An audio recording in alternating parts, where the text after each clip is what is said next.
Yan, di gilid-gilid ka sir. Yung pinakaunang slot sir, makikita mo naman yun. Ito. Signal ka sir sa right. Yan, brake. Up to kang iwas. Okay lang. Brake mo lang konti. Akala mo diwata yung nakita. Pakanan tayo, paatras. Paatras sir. Yan, brake mo na. Kasi may susundin kang procedure niya sir. Unahin mo yung ating tapatan mo sir. Ayun mo yung kamote. Ito yung mga basic na motor niya. Okay sir, forward ka pa sir. Para makita mo yung slot sir. Ang ingay kasi ng mga motor na yun eh. Yan, brake mo sir. Ito yun sir, ito. Okay. Yan. Nakikita mo ba yung mga guhit niya sir? Yung mga line? Dalawa.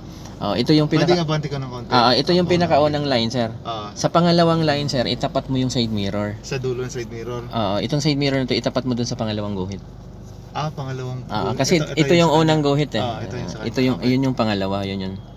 Doon mo itapat yun. Ayan, tapat na. Sa Hindi, ilalim. doon sa pangalawang guhit. Ayun yung guhit na yun sir, na puti. Yung puti na yan. Yan, ito. Pangalawa pa? Ito yung pangalawa, ito. Ito na yan, di ba? Yan yun. Okay. Yeah. Tapos, Doon ka mag full turn. ano ako ng signal, ano? Hazard na lang. Sige. Ito na lang. Wala dapat. Full turn ka. Kasi pag okay lang eh. I-full turn mo muna habang hinihintay mo yun si Ishiusin na yan. Ito yung mga motor na sinasabi ko sa inyo kakarera eh. Tapos pag nag-diagonal ka sir, malalaman mo yun sir kung kailan ka magre-reverse. Dito sa side mirror mo na to sir. Ang makita mo yung sa unang line. Yes, tama. Yung unang guhit. Makita mo yung dulo niya sir. Yung dulong, hindi pa. Yung pinakadulo niyang line. Yan, breakan nyo po. Yan. Wala siyang guhit pala yung ano lang. Gutter lang siya eh. Gutter. So, dito hindi ko makita, di ba? Pag atras mo mamaya sir, pag itong nakikita mo na yan, pag atras mo mamaya, lalabas yan dyan. Okay, sa reverse ka ngayon, tapos i-full turn mo yung manibela. Wala dapat. Okay. Tapos reverse ka.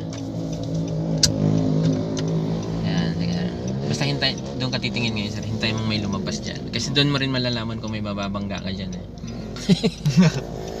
Pag nagreklamo na yung sensor mo dyan. Pag umiyak na. Ganun naman yun eh. Pag na-sensor niya yung island na yan. Tapos ang una, di ba nakita mo na yung gutter sir, yung unang line. Yan. Ang huli mong makikita sir yung stopper. Yung pinaka Yung ito sir, yung dilaw itim na yan. Kailangan makita ko pa yan. Dapat may lumabas. Babalik ko na. Hindi pa, pag may lumabas siya ng konti sir. Babalance mo lang din. Okay. Okay. Yan, stop. Meron na ba? Wala pa? Wala pa. Okay, konti pa. Sakto-sakto lang talaga ang SUV dito. Yan, konti pa. Okay, yan. Yan, brake sir, stop.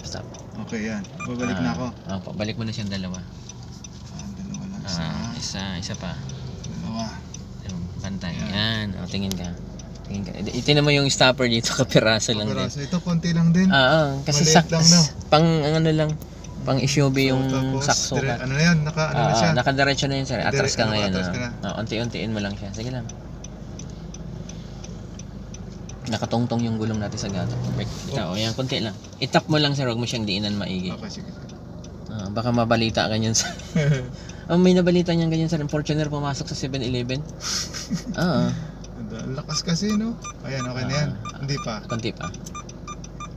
Yan, brake. Pwede na rin yan sir pag ganyan. Kasi pag sinagad natin siya sir, maalanganin ka niya. Di ba yung posting puti? Yan, tinan mo dito. Yung posting puti. Ayun. Didikit ka masyado. Langanin eh. Lagay mo muna sa park. Nagre-reklamo na yung sensor mo eh. Pero ang tunog ng sensor sir, yung tunog niya na yun, malayo pa yun. Pag pag gumagano na siya, ibig sabihin dikit na yun. Okay, sige. Yan, so ganun lang. So at least nakatry. Ganun lang mag-back parking. Yung paharap naman, madali lang. Ang paharap sir, kailangan doon ka sa kabila manggaling. Malayo ang panggagalingan mo. Halimbawa, magpa-park ka ng paharap dito, dapat doon ka sa kabila. Tas pupunta ka dito. Doon sa kabila hindi pwedeng dito ka kasi hindi kakasya. Ikot muna tayo doon ulit. Pwede tayo umikot doon ulit.